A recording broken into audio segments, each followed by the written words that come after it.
What's good, Jetsetters? Today I want to talk about Atlanta's dominance over hip-hop. Now, this is a topic that's been on my mind for years. I just don't think enough spotlight is being shown to their dominance and what they've been able to do. And I have a few reasons in this video I'm going to point out to why I believe, in my opinion, Atlanta has a stranglehold over hip-hop and they're not letting go anytime soon.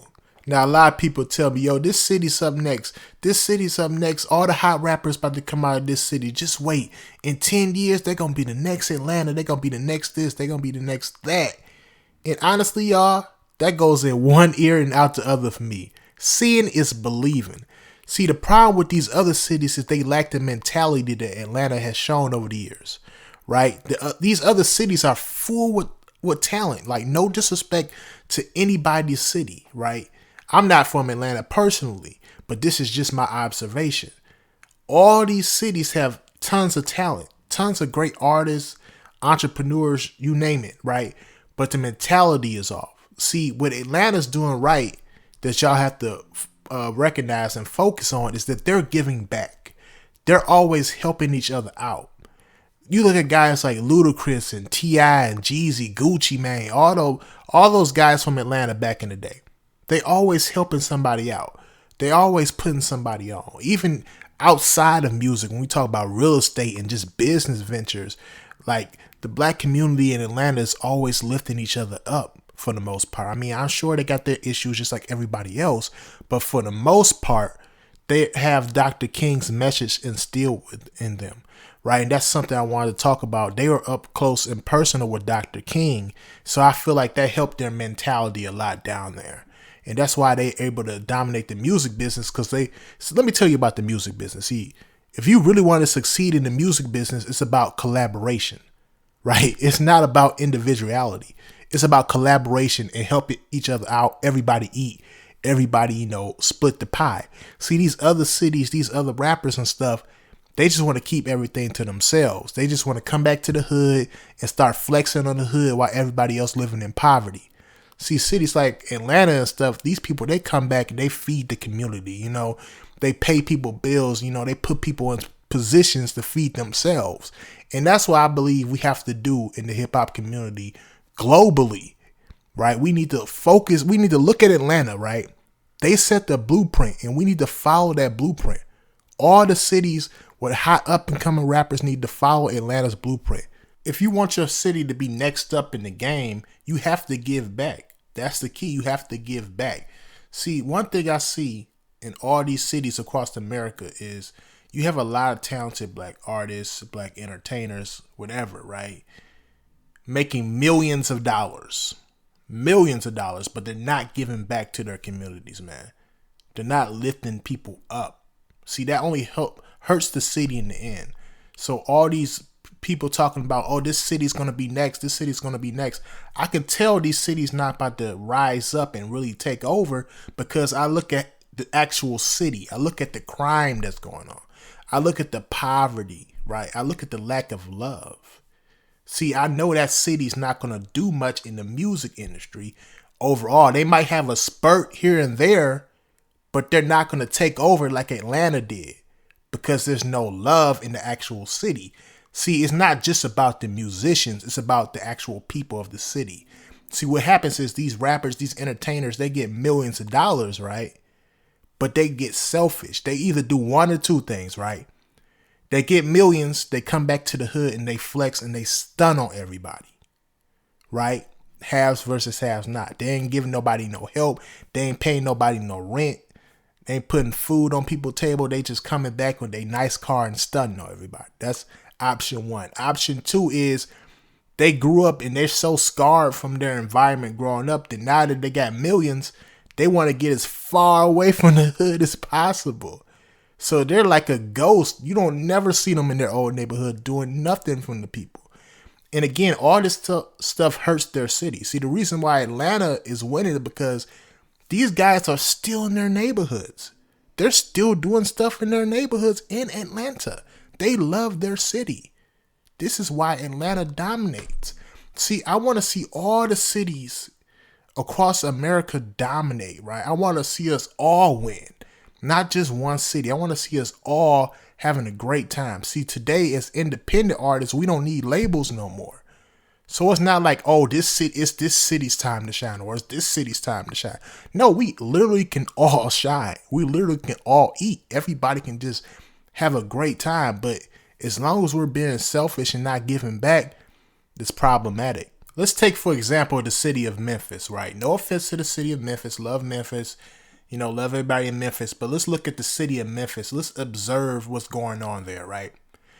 Memphis is one of those cities that everybody is saying right now is going to take over rap. They're going to be the new Atlanta, the new whatever, right? And hopefully that can happen. Hopefully they definitely, have their time to just completely dominate, right? However, here's the problem I see, let's say with Memphis, right? There's so much talent. I even did a video on Yo Gotti and CMG, right? There's so much talent coming out of the city of Memphis. It's insane. However, here's the big problem. There's too much beef.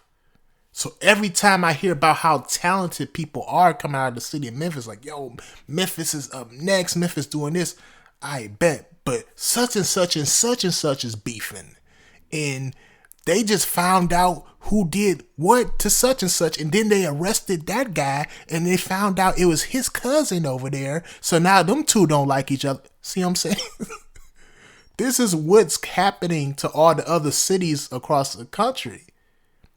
A lot of stuff is being put in front of the business. So it's not just about talent. It's about business as well. Business is actually more of it. See, the music business is less about talent and more about business. See, if you have street stuff getting in the way of clouding the business, your city will never win, at least not for a long time. Now, hopefully Memphis does continue to win and continue to grow. However, you got to cut out the beef. You got to cut out all the poverty that's going on, man.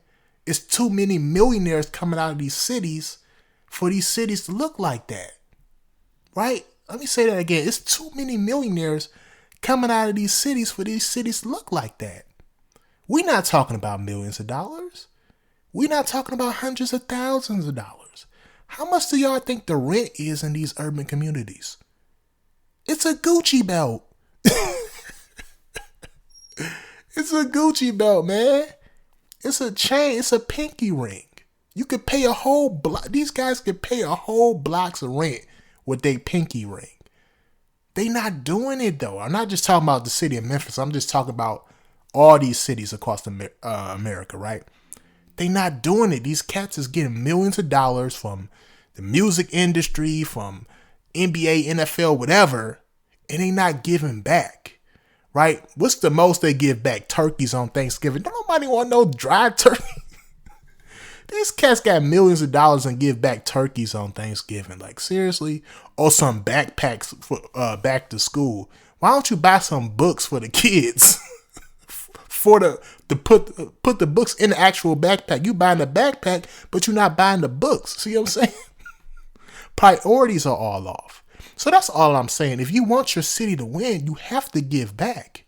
I'm not saying you got to give the whole bag, but 5 to 10%. Like Master P said in one of my YouTube shorts, I pointed that out. I clipped that up. He talked about giving back 10% of everything you earn, giving it back to the church, giving it back to those who helped you out, giving it back to your community. That is how you win. I don't understand why these artists don't do that, but I don't know. It's just beyond me. The good news is, though, right now is that we have the blueprint. The city of Atlanta is the blueprint. If you look at what they've done, it's all coming from helping each other out. So I don't want to hear no excuses. Oh, well, it's this and it's that. Like, no, look at Atlanta. Look at how dominant, look how nice it is in Atlanta. It's so much black wealth in Atlanta. It's ridiculous. Cats is driving around in, oh man, some of the best cars. You got all kinds of lawyers and doctors, entrepreneurs, and because they all helping each other out. They all helping each other get into these different industries down there. Why can't your city do that? Now, this is just a freestyle, something off the top of the dome, just something I've been thinking about for a minute. No real script written or anything like that. Just me free flowing. This is just my thoughts. This is just my opinion. Please comment down below. I really want to have a discussion. Please comment down below What you think? Do you agree with me? Do you disagree with me? Do you say, no, these other cities is doing this and that? Please, let's have a conversation. It's only going to help. It's only going to help the future of the music business, in my opinion, right? Now, for all my artists out there, if you need some new heat for your album, mixtape, single, EP, whatever, I got you. That's right. I got my own songwriting service on Fiverr.com. I'm writing hooks, verses, and full songs. Whatever you need, I got you. The link to my service will be down below in the description and in my bio as well. I also have the link to the service that has helped my channel grow tremendously. I'm almost at 27,000 subscribers, y'all, and most of that is thanks to this service. The name of this service is vidIQ. That's right, vidIQ, y'all. That will help you get your thumbnails right, your titles, your tags, whatever you need, they got you. The link to vidIQ will be down below in my description and in my bio as well. Now, that's all I really wanted to leave y'all with today, all right? Make sure you like, comment, and subscribe. Peace.